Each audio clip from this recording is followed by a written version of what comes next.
Our guest, who writes in the New England Journal of Medicine, that in every week in the year 2022, the equivalent of an entire high school class of students died of overdoses in the United States. Dr. Scott Hodland joins us now, Chief of Adolescent Medicine at Mass General and Associate Professor of Pediatrics at Harvard. All right. I mean, that's just almost purposely slowed down there to almost process what that is. I mean, if you think about that every single week. Pick up on what you've found.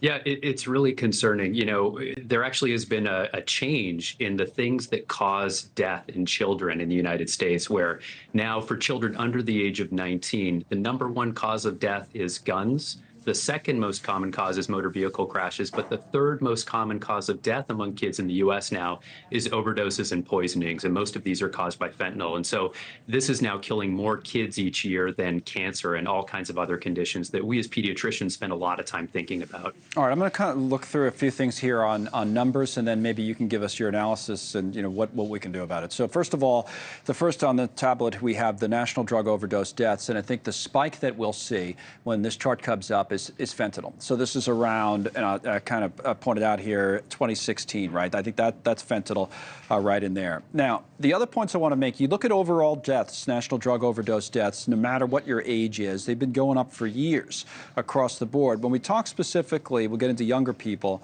about, say, high school students. This chart's interesting to me, but maybe you can talk about it. It looks like things were going down.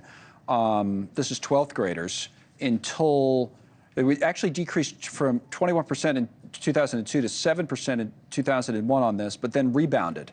That's fentanyl, right? Right at the end. So we were making progress. Is that true, Dr. Hodland? Well, what's really shocking about these numbers, that last figure that you show here actually shows that for the last couple of decades, drug use among teenagers has been on a decline. So actually there's fewer high school seniors graduating from high school who have ever tried illicit drugs before. And yes, there's that small uptick at the end, but overall, there are fewer that are experimenting than ever before. And yet, overdose deaths are skyrocketing. So what's happening here is that even as fewer people than ever, adolescents, use drugs, more than ever are dying, and it's because fentanyl is such a highly potent opioid. It's at least 50 times more potent than heroin, and so it can really contribute to an enormous number of overdoses across the country. And I see this all the time in my clinic, where I care for young people who struggle with addiction, and what they're seeing is a drug market that's really awash with fentanyl right now. You know, it's amazing. That chart only went back to, I think it was '02, right? But you think about back when we were little kids, you had the Nancy Reagan just say no, but your point is it's been around forever, and that first chart I guess maybe showed that drug use in America has been a problem forever. But this kind of problem, the fact that you don't know what you're getting, you might try something for the first time, and that's literally the end. That's, I guess, the new part. It's not like it wasn't ever there, but that's the newest part for these young kids. They have no idea what they're getting into.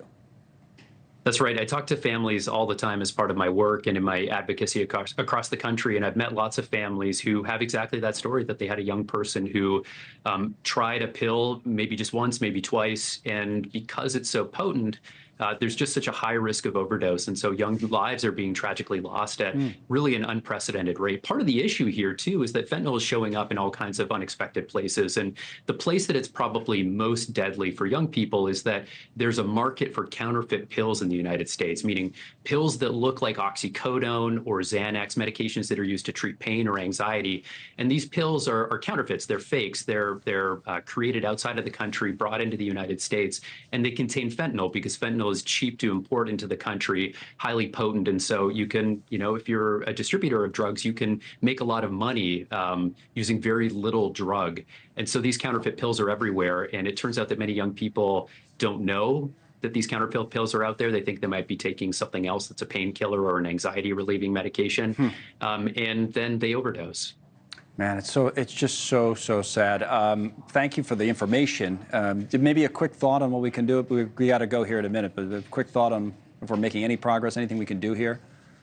Well, let me tell you, one quick tip for parents is to make sure that you have naloxone in your house. So naloxone is, actually have some here, an easy to spray up the nose opioid reversal drug that parents can have it home. You can buy it over the counter at the drugstore. Your doctor can prescribe it, and it can save a life within minutes. And I encourage all parents to keep it at home and carry it with them. Encourage their kids to know how to use it in case of an emergency, because it is just so effective. It's inexpensive, and just like a fire extinguisher, something that we have in the house, even though we don't ever expect to have a fire in the home, we want to be prepared in case of emergency. Right. Yeah. Don't. Thanks so much for watching. Just go to joinnn.com to find News Nation on your television provider. And don't forget to click the red subscribe button below to get more of News Nation's fact-driven, unbiased coverage.